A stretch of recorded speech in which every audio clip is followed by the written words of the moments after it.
حضور صلی اللہ علیہ وسلم کے پاس ایک مہمان آ گئے رات کے وقت میں۔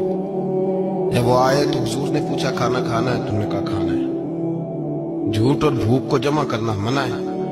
کہا جی کھانا ہے۔ تو حضور صلی اللہ علیہ وسلم نے فرمایا ازواج مطہرات کے گھروں میں پتہ کرو کچھ ہے۔ حضرت ام سلمہ کے گھر میں پتہ کیا تو کہا یا رسول اللہ 4 دن سے روٹی نہیں پکی۔ حضرت زینب سے پوچھا تو کہا حضور کئی دن سے چولہا ہی نہیں جلایا۔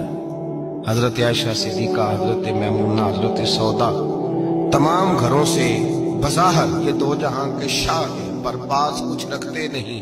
دو جہاں کی نعمتیں ہیں ان کے خالی ہاتھ میں، ہر چیز ہے پر فقر اختیاری ہے، کوئی شے نہ ملی۔ نبی پاک صلی اللہ علیہ وسلم نے مسجد میں اعلان کیا، فرمایا کون ہے جو میرے مہمان کو روٹی کھلائے؟ ان لفظوں کا حسن کوئی حسن والا ہی سمجھ سکتا ہے۔ فرمایا کون ہے جو میرے مہمان کو کھانا کھلائے؟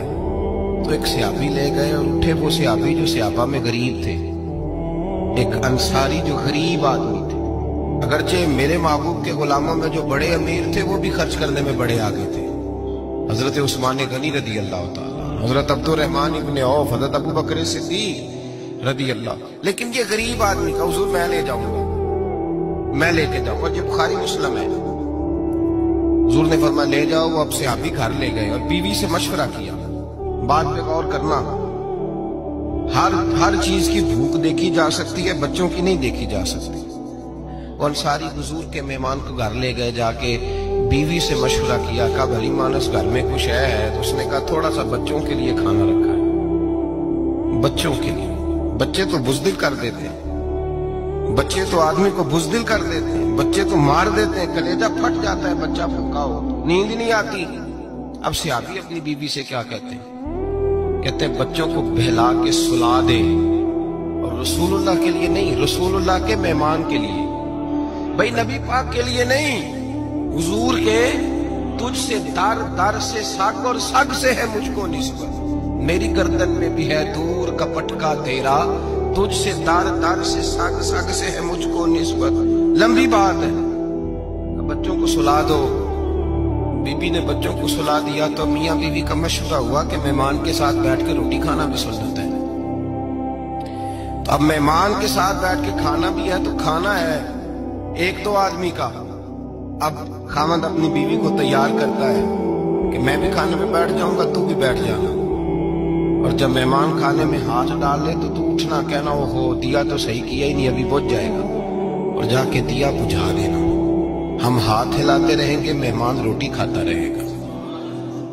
اور یار اس درد کو، اس کیف کو سمجھو، گھر میں بچے بھی بھوکے، بچوں کی ماں بھی بھوکی، بچوں کا باپ بھی بھوکا، دسترخوان پہ روٹی لگ گئی، روٹیاں چون ڈالی، بی بی اٹھی کہنے لگی او ہو چراغ تو صحیح کیا ہی نہیں، یہ تو پچ جائے گا۔ حوصلے مند بی بی جس نے بچے بھوکے سلا دیے، وہ بھوکے سوئے ہوئے بچوں کی بھوکی اماں اٹھی اور اپنے خامند کی تابع داری میں اٹھی، میں گڈی تے ہتھ ڈور سجن دے، وہ جنج رکھے اونج رہنا ہے، اٹھی اور اس نے نہ دیا ٹھیک کرنے کے بہانے بجھا دیا۔ مہمان روٹی کھاتا رہا اور رسول اللہ کے نوکر قربانی دیتے رہے، وہ روٹی کھا کے سیر ہو کے بستر بچھایا تو سو گیا۔ یہ میاں بیوی ساری رات بچوں کی طرف دیکھتے رہے اور غور کرتے رہے اور راضی رہے کہ ہم نے حضور کا فریضہ نبھایا ہے۔ قربان جاؤں محبوب پہ، بے خبر ہو جو غلاموں سے، وہ آقا کیا ہے۔ وہ صحابہ وہ اگر قربانیاں دیتے تھے تو جو اعزاز ملتا تھا وہ بھی بڑا شان والا ہے۔ صحابی کہتے ہیں میں فجر کی نماز پڑھنے مسجد آیا، پہلا قدم رکھا تو میرے کریم بولے، حضور نے فرمایا رات جو تو نے اور تیری بیوی نے عمل کیا ہے خدا کو بھی بڑا پسند آیا ہے، محمد مصطفیٰ کو بھی بڑا پسند آیا۔ اور پھر ایک لفظ اور ہے حدیث میں، ایک روایت میں ایک جملے اور بھی ہیں۔ حضور نے فرمایا جب تو اور تیری بیوی رات مہمان کے ساتھ احسار کر رہے تھے نا تو عرش کا مالک تمہیں مسکرا مسکرا کے دیکھ رہا تھا، رب تمہیں دیکھ کے مسکرا رہا تھا، رب تمہیں دیکھ کے مسکرا، تر دامنی پہ شیخ ہماری نہ جائیے، ہم دامن نہ چھوڑ دیں تو فرشتے وضو کریں، پر میں وہ مسکرا رہا تھا کہ میرے بندے میرے رسول کی رضا کے لیے کیا کر رہے ہیں۔